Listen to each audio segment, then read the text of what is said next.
Hey friends, if you wish to fix the error, the request failed due to a fatal device hardware error on Windows 11, then please watch this video. I will guide you to the resolution. Search for Device Manager and open the Device Manager.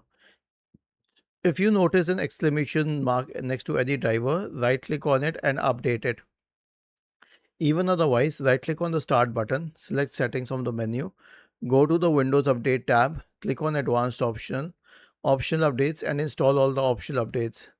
Return to the Windows Update page and click on Check for Updates in the right pane. The next solution is an SFC scan, so search for command prompt in the Windows search bar and click on Run as Administrator.